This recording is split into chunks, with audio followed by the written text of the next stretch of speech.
Grace be unto you and peace from God our Father and from the Lord Jesus Christ. I was glad when they said to me, "Let us go into the house of the Lord."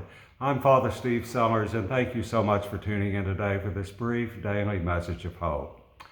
Every so often I'll get in a conversation with my students and they will ask me who the greatest people that I've ever met. And why don't you think about that for a minute? Who are the greatest people that you've ever met? And we have a problem when we want to talk about greatness. We have to decide what it means.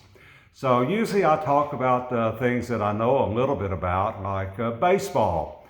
And they go, okay, who's the greatest baseball player that you've ever seen? And and then I have to clarify that. I'll talk about the greatest all-around baseball player that I ever saw in person. And that would undoubtedly be Willie Mays. As terms of defense, offense, speed, batting for power, batting for average, it was Willie Mays. Who is the greatest pitcher that I ever saw with my own eyes? Well, I have a hard time with that too. Do you mean someone who throws hard? If so, that was, and who was truly great, Nolan Ryan. 7 no-hitters, 325 wins, all-time strikeout leader. But the greatest pitcher that I ever saw with my own eyes was Greg Maddux when he pitched for the Atlanta Braves. Greg Maddux won 354 games, and he was a true pitcher. What about the fielder? The greatest fielder I ever saw was Ozzie Smith, shortstop for the Cardinals, or Brooks Robinson, third baseman for the Baltimore Orioles. And the greatest hitter that I ever saw, I never got to see him play in person, but I met him when he was the manager of the Texas Rangers in 1972, was the great Ted Williams, Boston Red Sox, the last player to hit over 400 in a season. But true greatness, we have to define our terms on that.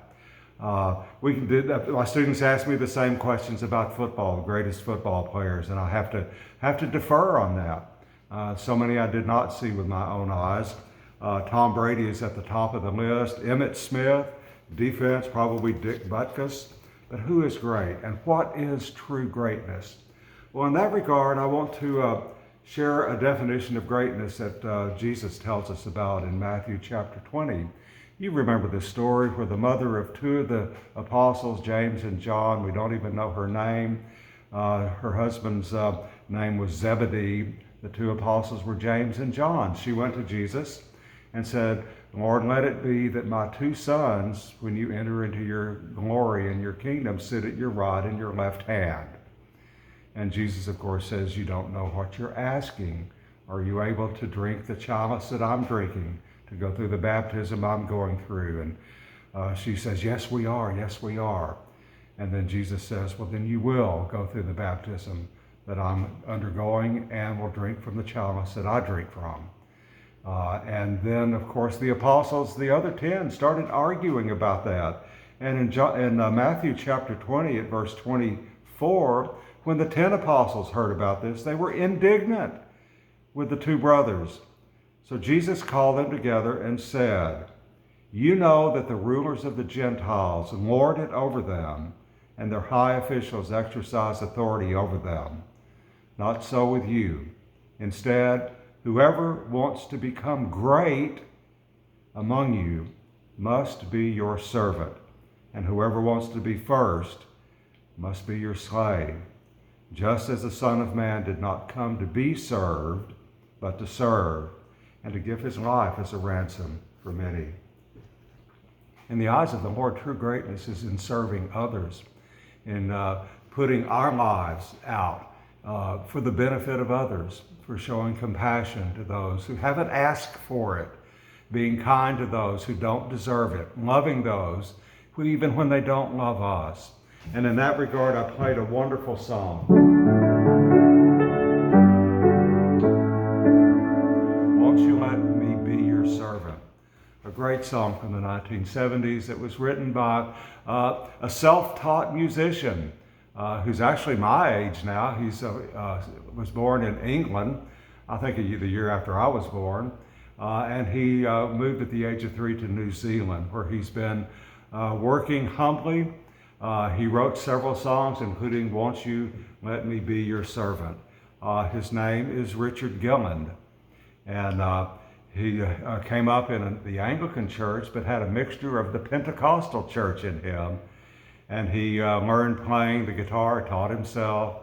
When he was in New Zealand, started singing in choirs. He attended a teacher's training school. He taught little children, worked for a while in a warehouse, was influenced dramatically by the Fisher folk here in Houston.